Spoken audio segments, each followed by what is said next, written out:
as our kids leave, the ones that have been there, K through 12 in particular, and move their way through, their average SAT scores are as high and higher than anyone in our community.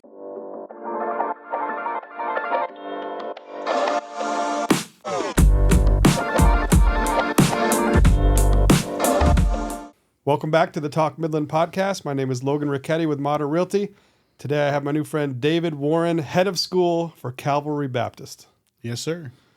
All right, so over the last couple of years, I've started to get a little exposure to Calvary Baptist, but can you define what that organization is and what it offers? Sure. Calvary Baptist Academy is a K through 12 school. So our youngest students are the 3-year-olds, 2.5, 3-year-old program in our preschool, pretty well known in the community, Hidden Treasures Preschool. And then we have our elementary and high school all the way through 12th grade. It's about 700 students from the youngest to the oldest there in that program. School has been in existence for just over 50 years, 52 years. So the school is a ministry of Calvary Baptist Church. So 50 plus years ago, a group of parents wanted to have a Christian school for their kids. And so they got together. They started the school in the basement of the church. At that time, the church was over on Cherry Street here in Midland. And they outgrew the basement of the church and picked up the property where the school is currently the main campus on Perrin Road. And they built the first educational wing of the school, which is where our elementary school is currently housed, and the gymnasium.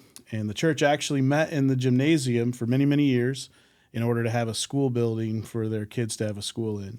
They built the second wing, educational wing, which is now where our preschool is, added some other modular construction out there for some more classrooms when they needed more space, and then built the sanctuary for the church. And then over COVID here recently, just after 2020 there, we picked up what we call West Campus, which is on Wackerly, just up the road about 0.2 of a mile from the main campus. And that now houses our 6th through 12th grade students. Has a second gym and cafeteria and 15 classrooms. And so really able to, over the years, expand little by little. And right now we're doing well, but run out of space. So God's blessed, and we're thankful for that. But that's kind of the history of the school and kind of what it looks like: preschool, elementary, middle school, high school. Well, let's go through each one. Let's start with the babies, the kiddos. Yeah. Hidden Treasures daycare, is it preschool? Preschool. Okay, and what does that look like? What's the experience for them?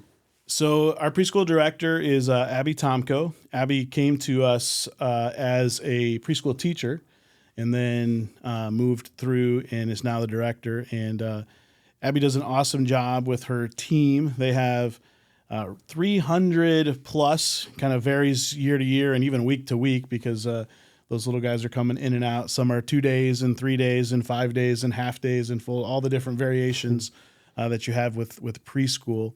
The uniqueness about Hidden Treasures Preschool is that it is not just childcare. They actually have an educational program. So the kids learn, of course, as a Christian school, it's important for us that the kids learn about spiritual instruction. They learn about Jesus. They learn about God, that they learn about those things. They learn Bible verses. And then all the way through till in K4 and K5, they start to read. And so that's a very important aspect, of course, is the phonics program. And our students are very well prepared as they head into and then out of kindergarten. They're little readers. And so that's always exciting. But it's really an amazing program. And most of the families that utilize the preschool aren't families from our church. It's really an outreach to the community. And most of the families that come into the preschool have not been maybe visited our church. They're not a part of our church family or whatnot. And I know that sometimes people find that surprising, that it's open to anyone. It's open to the community. And so we've had a lot of kids come through that preschool over the years and grow up and still remember fondly their teachers. And that's really the backbone of any preschool, but in particular Hidden Treasures Preschool is the amazing teachers that we have. And the Lord's really blessed us with that. So you mentioned earlier that the kids at that age can have different schedules, whether Sure. they're full-time, part-time, half days, 2 or 3 days a week. Are they coordinated by classroom, or does each individual kid have their own schedule? Yeah, so it's by classroom, particularly at each age range, whether it's what we call early treasures. Those are those 2.5-year to 3-year-olds. Then there's K3 and K4 and K5. Each of them has a basic schedule that you can sign up for. Typically, you have a 2-day or a 3-day, and it's a 2-day or a 3-day full day or half day. At each age level, it increases. The typical K4 student is there for 5 days, and typical K4 student is a full day, but some still do half days, and some still do alternating days of the week. But that teacher in that class will have X number of students that are 5-day full day, and they'll have a smaller subgroup that's there at a lesser pace. Then when you get to kindergarten, K5, actual full kindergarten, that's a full 5-day full program.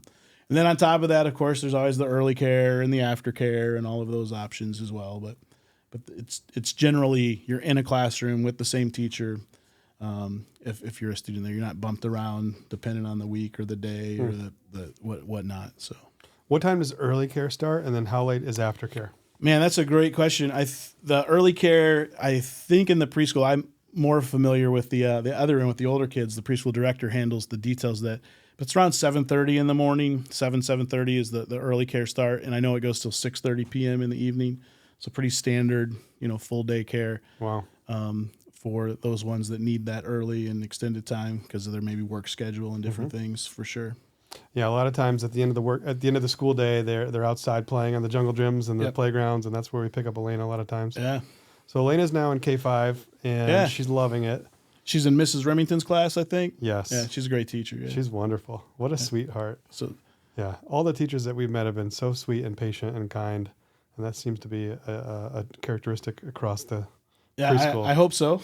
Especially in the preschool, we find that to be true, though. Yeah. We went to her little check-in, the first parent-teacher conference, and I was able to attend that and listen in, and it was just so sweet the way they went over the behaviors and the normal, everything, how normal everything is, and how rambunctious the kids can be, but how they can stay organized, and they absolutely seem to be learning, which is nice, but not overwhelmed, and they're happy to go to school. She's happy to be dropped off every day, and my daughter Finley tags along sometimes, and that's awesome. Escorts her in there, and she's peeking in at the chapel and things like that. Yeah, so it's nice. So let's go to K5 for a minute. So that's the first level of elementary school, or is it the last level of the preschool? Yeah, so it's still considered in our hierarchy, it's still part of the preschool. Okay. A lot of places, they start the elementary school in K5. We still keep it within the kindergarten program. There's no right or wrong. They're really one door away from the elementary school. But definitely it's still part of our preschool program, and that's how we kind of structure those things. Okay, so at K5, she has her own locker. Yeah. Which is cute. And she brings her lunch in a water bottle. So I assume that first grade on is elementary school. Is that through the doors? Yeah. So if you look at the building, the gymnasium's in the middle. To the left is the preschool. To the right is the elementary school, for sure. Yeah. The elementary school. It's literally like you said. Though it's locked for security reasons and whatnot, but you pass through those double doors towards the gym, and the elementary school is on the other side there, 1st through 5th grade. So what is she looking forward to in the next couple of years if she continues on this track? Yeah, so that's where we've really been excited to see the Lord bless the school. So, for instance, this year in our 1st grade, we have 2 1st grade classes. We have 2 2nd grades, 3 3rd grades. So as they kind of move through that group, right now you have 2 kindergarten classes. So we'll kind of see who enrolls as they move into 1st grade. But obviously we're going to build off of that reading, continue to grow in the phonics and the reading skills and the vocabulary.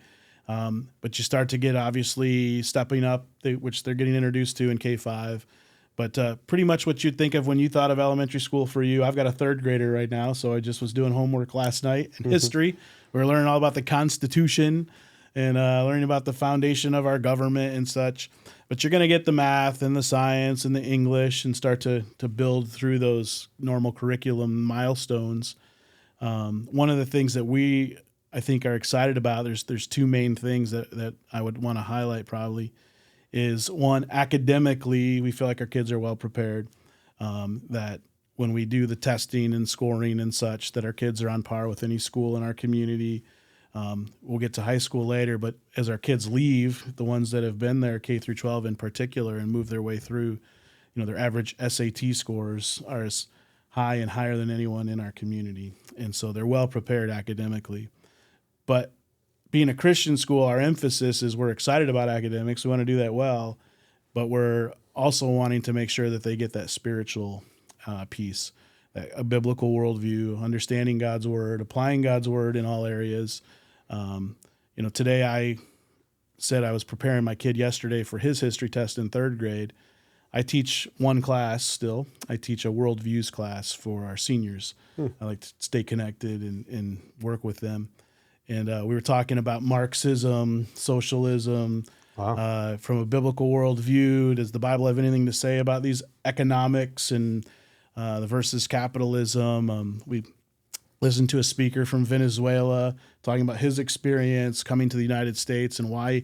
But anyway, at the end of it, we emphasized, of course, all the lessons learned from Marxism, socialism, communism, capital, all of the vocabulary, all of those things. But we also spent some time reminding ourselves that it's only by God's grace that we have what we have today, and that how our founding fathers, which isn't, I know, taught in every school, but how our founding fathers built these ideas out of Judeo-Christian values. We can find those things in Scripture, and that we're not ashamed to talk about that and to stand up for the Scripture and what it has to say, and how that's the most important consideration when we determine is something right or wrong. Is capitalism right or wrong? Is communism right or wrong? That it's not our opinions. Does God have something to say about these things, and what's the moral application? So kind of give you a little glimpse there into third grade and then 12th grade, and how in the curriculum we have those conversations. Yeah, obviously that makes the place very unique to public schools that are Sure. towing the line and going around a lot of that, those dynamics. They're certainly not integrating a spiritual component at all, which is understandable, but this Sure. is an interesting alternative worldview and life view and a way to grow up that provides an interesting alternative to that track. And we really see it, you have a child there and whatnot. Our desire, especially the older the kids get, is to see it as a partnership with the parents.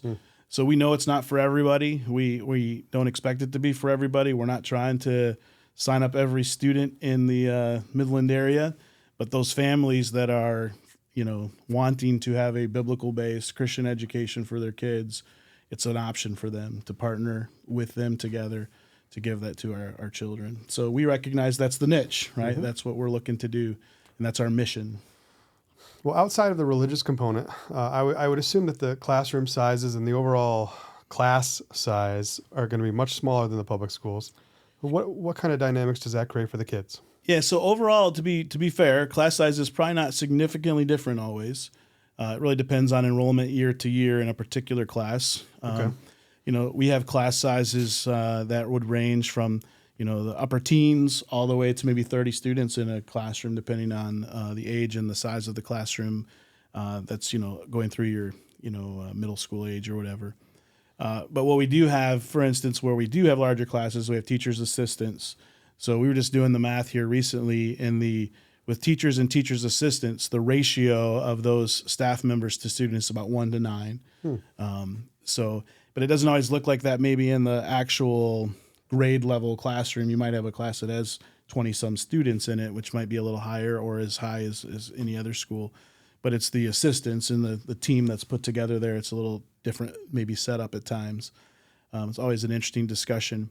So that's kind of how the school is run. We have lots of support staff, teachers' assistants. As kids move into middle school, so that would be, that 6th grade, 7th grade, 8th grade age range, that's when they start to have more often multiple teachers involved. So you would have, in 6th grade, we have the main teacher is the lead teacher for 6th grade. But then we have a Bible teacher, a math teacher, an English teacher, a PE teacher, the music staff, of course. They go to music lessons and those things. Those are all different teachers for them.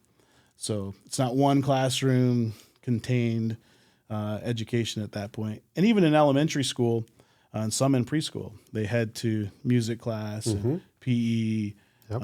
We're always late to music. Yeah. Okay. Always late. They have weekly chapel times. Yep. Always late to that too. They're preparing for concerts. Big concert this Friday. That's We have right. our fall concert. And then on Monday of next week is some of the preschool programs that are taking place. That's honestly for us, I know it's probably weird to some people. It's not weird to the parents. They love it. Grandparents love it. But even for us as a school, it's kind of like that highlight, that big moment. You get hundreds of kids up there singing a song and doing a program, and it's kind of that showcase moment. And I'm always amazed that these kids learned this stuff and that they did it so well.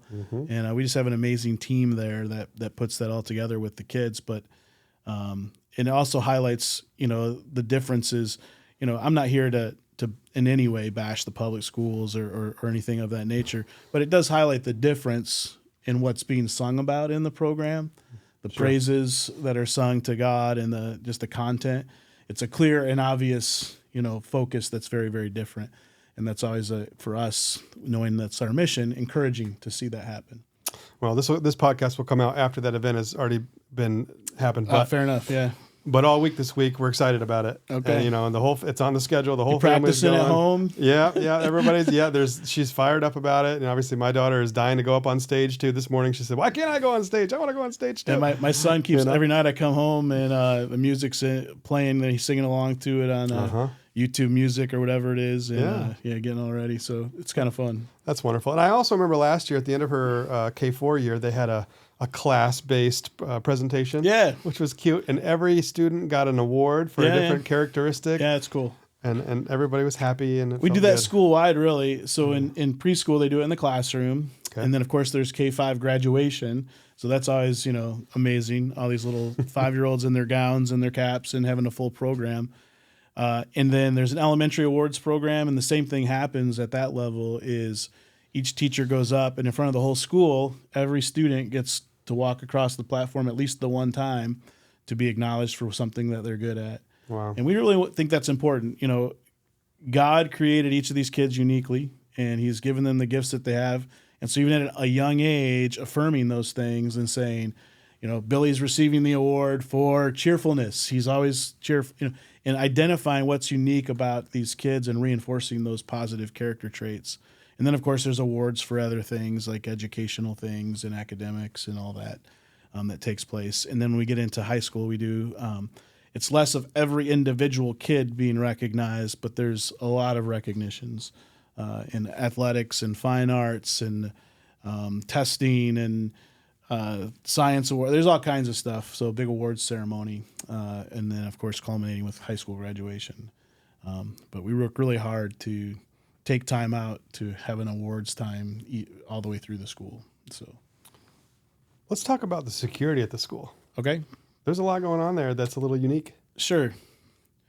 Yeah, we have been blessed. So our security team is volunteer primarily. Yeah.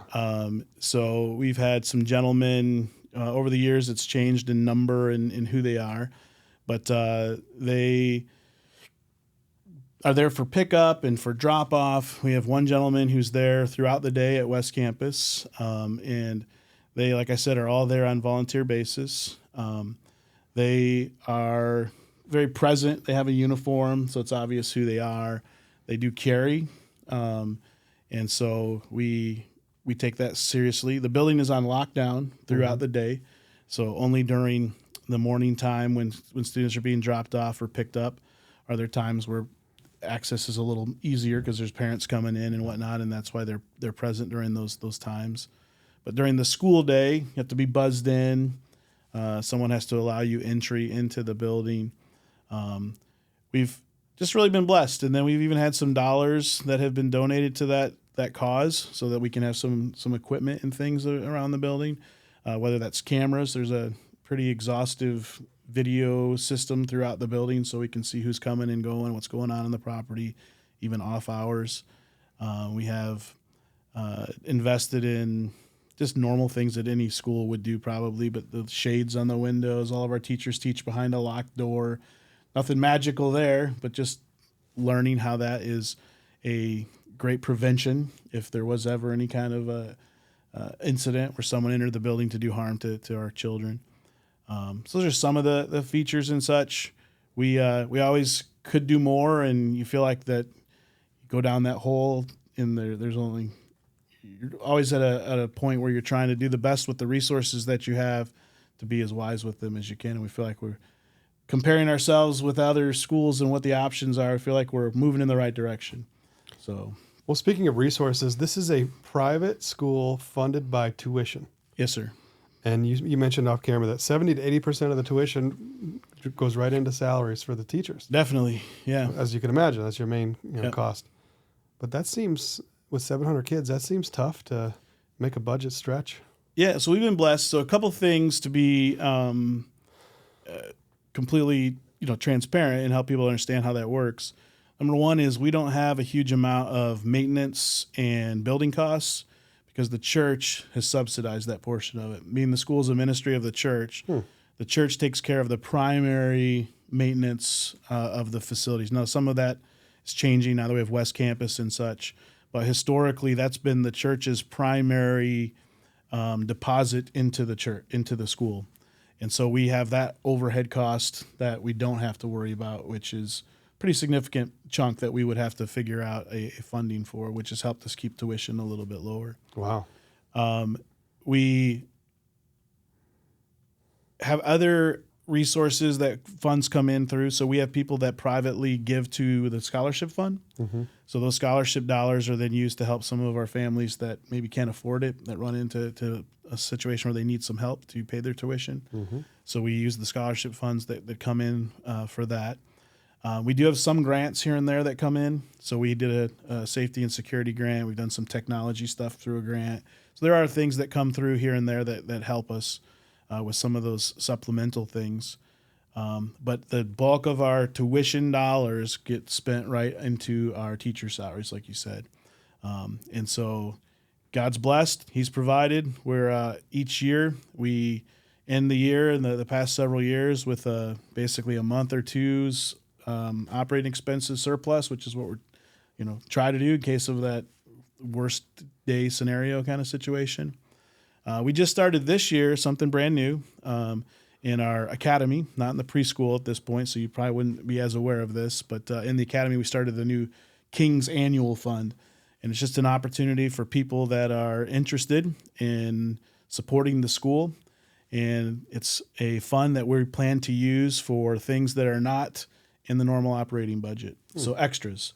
So it would be nice to do this, but it's not in the budget, and it's not to supplement our teacher salaries or anything. That's going to be covered through tuition, but maybe it'd be nice to add this technology, or it'd be nice to add this playground equipment, or it'd be nice if we had the money to do kind of things. What's the main thing that comes to mind when you think about that? Yeah, for you anyway. As far as using of those dollars, Yeah, what would you like to that's use the them hard thing. Is there's so many if then kind of scenarios. But I think in listening to our teachers this week, we just did a recent survey of some of our teachers, and they're still responding to that. But asking them what do they think some of the needs are in their classroom, is getting some stuff that can get into the classroom that the teachers can use to supplement what they're teaching. And so what those look like, I don't know. But working with the teachers, maybe getting them together and saying, if you had this in your classroom, it would be a big help. What would that look like? Starting there. So I think that's probably where we're going to put our first kind of spend on. So we've only been, the annual fund opened October 1st, and we've already received about $30,000 in donations towards the annual fund. Wow. And that came primarily through parents and through committee, our school committee members. So basically we asked parents to consider, even if it's $5 or $10, the theme is all in, and to give towards that. And we have a great school community. And later on, we'll invite others, grandparents, and we'll invite alumni and whatnot. But it's a different model for sure. We don't have tax dollars. We were talking previously, in some states, they have vouchers or they have different systems that a parent's dollars for education follow their student wherever they go, whether it's private school or public school. Here in Michigan, we don't have that option. And so everything that a parent pays into that tuition is on their own. There's no tax breaks and those kinds of things. So who knows if that changes in the future, But, we'd love to see that happen, of course, for the sake of our parents and for our private Christian schools. But right now, parents are making an investment. It's a sacrifice. And so we take that seriously, that they're making that choice. Sure. As the head of school, what is the biggest challenge that you face, overseeing everything?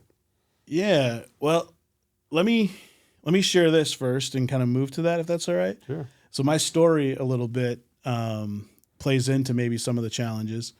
I moved in with my dad and mom to Midland. My dad owned Midland Chemical Company for many, many years here in Michigan, in Midland. He passed away about 3 years ago, and he sold the business just before he passed. But that's why we moved to Midland, is he was going to open Midland Chemical Company, wanted a central location in the state. And so we moved in, and my parents said, we're going to send you to Calvary Baptist Academy. You're going to go to a Christian school. I'd been living in Clare, Michigan, up in northern Michigan, went to public school, played football, played baseball, was on the student council, loved school. But my parents had some spiritual desires. They desired for us to grow spiritually. And so when there was a Christian school available, they made that choice. Even though I was not for it, wasn't excited about it, threw a temper tantrum, God used the school in my life to really change me and to get a hold of my life. And so I went off to college, went off and got a master's degree, ended up as a youth pastor down in Tampa, Florida, then came back to Michigan. I was a family therapist for a number of years at Boysville of Michigan at the time. And so came on to Calvary Baptist Church as a discipleship pastor, and then stepped into the role to help out temporarily at the time as the high school principal. There was a need there, it was going to be temporary, and that's been, 17 years ago? 18, something like that, I don't know. But it's been a while that I was the high school principal, and then stepped into here in the last couple of years the role of head of school. So that's kind of my story, and why I'm excited to help out in the high school and then now as head of school is because the Lord used the school so much in my life. So you ask what's the greatest challenge. One of the greatest challenges is having grown up in the school and having that background in history is sometimes for people to see that you've moved forward from what you were as a high school student. Sure. Some of my staff members, there's one still, several of them have over the time I was there retired now, but they were my teachers and now I was their boss, right? And I'm so thankful for them, and they've been nothing but an encouragement and a cheerleader. But that's one of the challenges. The other challenge, I think, is we have well over 40 or 50 churches represented in our school, and so sometimes we have to work hard at and can improve at communication and making sure that we're clear about what our mission is, clear about the things that we're trying to do, and making sure that parents are understanding in this partnership what the path is that we're on. And I think especially post-COVID, a lot of families and parents maybe didn't like some things they might have saw at their own public school setting or whatnot. But maybe it wasn't a perfect match for what's going on at Calvary. And so figuring out that fit, that the spiritual life and that the spiritual development, in particular, introducing kids to a relationship with Jesus Christ and training them to serve him, that's our goal.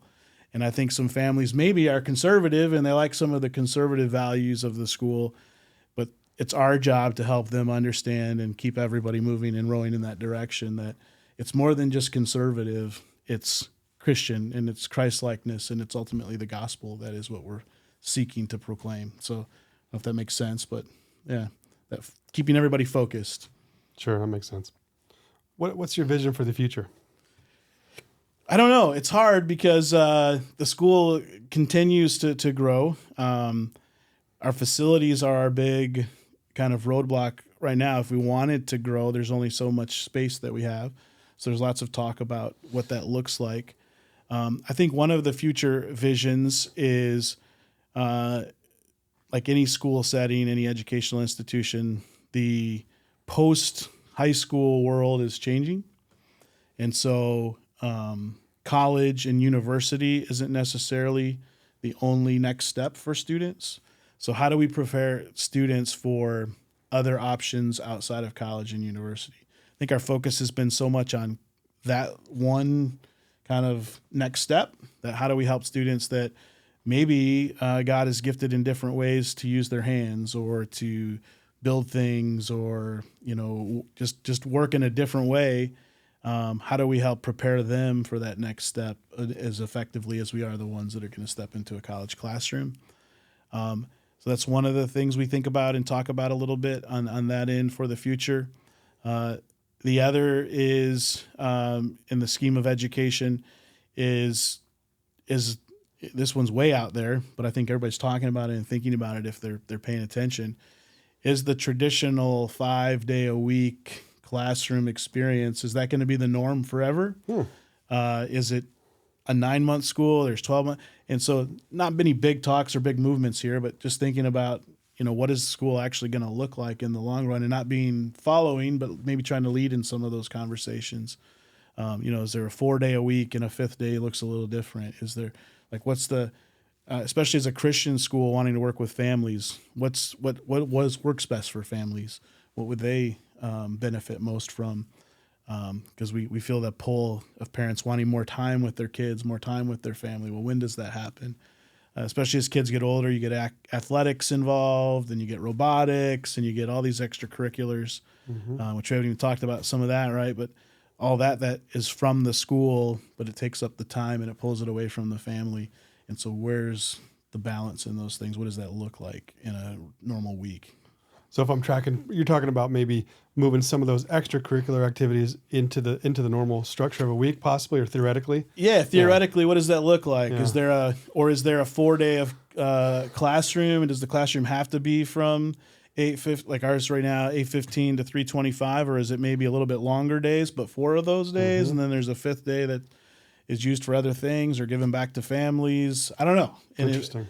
But you ask about vision for the future. Those are some things that constantly go around in our heads, and what makes the most sense.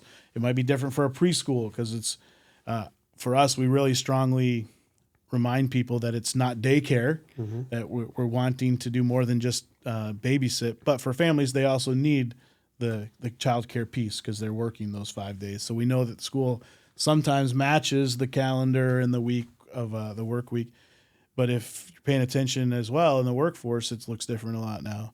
You got a lot more on 4, off 3, and all these different kind of configurations of that.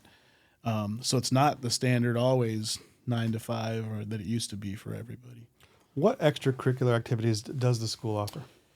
So we have, of course, athletics. So we have basketball, soccer, volleyball. We're in the MHSAA, so our kids compete against public schools. Cool. Last week, Thursday, we competed in volleyball. We were in the regional final. Wow! So we did great. The students have been doing well. Pretty much every sport we've been in, we've won the district at least one time in the past 5 years, and so our students do well. And like I said, in the athletic department, we have robotics. Robotics is from preschool all the way through 12th grade. So that's pretty unique.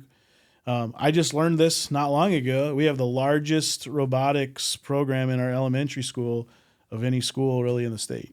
No We kidding. have the number of students involved in the program. So we have a ton of mentors that volunteer and make that happen. But at every age level, there's a robotics program all the way through the high school. And in high school, they're in the first robotics. So they compete with Dow and Midland High, Hemlock, Bullitt Creek, all these schools. And we're right there with them. We compete. We've qualified for state most years, and we've gone into what they call the Worlds a couple times. So I'm always amazed with the robotic stuff because they're building some pretty complex stuff. And then our kids are going on. My it's kind of personal, I guess, but my son got an internship last summer. He's an accounting major, so he's nothing to do with robotics or programming or anything. But because of what he learned in robotics, primarily in high school, he was able to get an internship doing CAD design and got a job out of it, got paid well. And they told him at Christmas, you come home, let us know. We'll put you to work, even if you're only here for a week or 10 days or whatever. And that was all through the robotic stuff. So the stuff they're learning is reasonably high level and pretty cool to see. We didn't have anything like that when I was a kid. I mean, we barely had Legos. So those are some of the big ones. And then, of course, music. So our students have the opportunity to take music lessons. Most of them take that during the school day while they're at school. It's a convenience primarily piano, strings, a lot of violins, cellos, and those kinds of things. And then they get into the upper elementary. They start with the woodwinds and the brass and the band instruments, and they have choir throughout. Lots of music going on. So those are some of the highlights. We do occasionally have quiz bowl and debate and academic tests and stuff that kids get involved in. Some of those. Our school hosts annually the Michigan Association of Christian Schools Fine Arts Festival, and we'll have anywhere from 700 plus students come in high school age come in to the school, and they compete in music and speech categories and all kinds of stuff. And they have that same opportunity that we attend in the middle school and in the elementary school as well. So they stay pretty active. That's in addition to all the field trip stuff that's going on, the 8th grade trip, the 6th grade trip, the field trips and everything that's happened. Even in preschool, I think you guys get, did you go to the apple farm or the pumpkin patch or all that stuff? And they go to Center for the Arts at some different stuff. And it seems like there's something going on all the time. Those are fun days. Yeah. So if any parents want to learn more about Calvary Baptist, where's the best place to go? I'd say probably the website, cbamidland.org. And then on top of that, you can read through it and everything. I always tell families it's really simple. We're always happy to do it. Just come do a walkthrough. Just let us know you'd like to come sometime. We'd be happy to show you the school, walk you through, get a chance to meet you. If there's a student ever, and this happens quite regularly, we just did probably half a dozen students in the last couple of weeks that are considering maybe coming over to Calvary, particularly obviously when they're upper elementary and older. But we have them come and they come do a shadow if they want. We'll put them with another kid in the same grade, and they can kind of go to class with them, be at the school half day, whole day, whatever works in their schedule. Get a chance to kind of see what school looks like versus a website that just tells you all the marketing highlights. But yeah, start with the website. Give us a call. Come visit with us. And one of our principals or myself, happy to talk to you. Set up a visit for your kid if they'd like to shadow if they want. David, thanks for being on the Talk Midland podcast. Yeah, thank you. It's been a privilege. So My pleasure. It. Thank you. Yeah.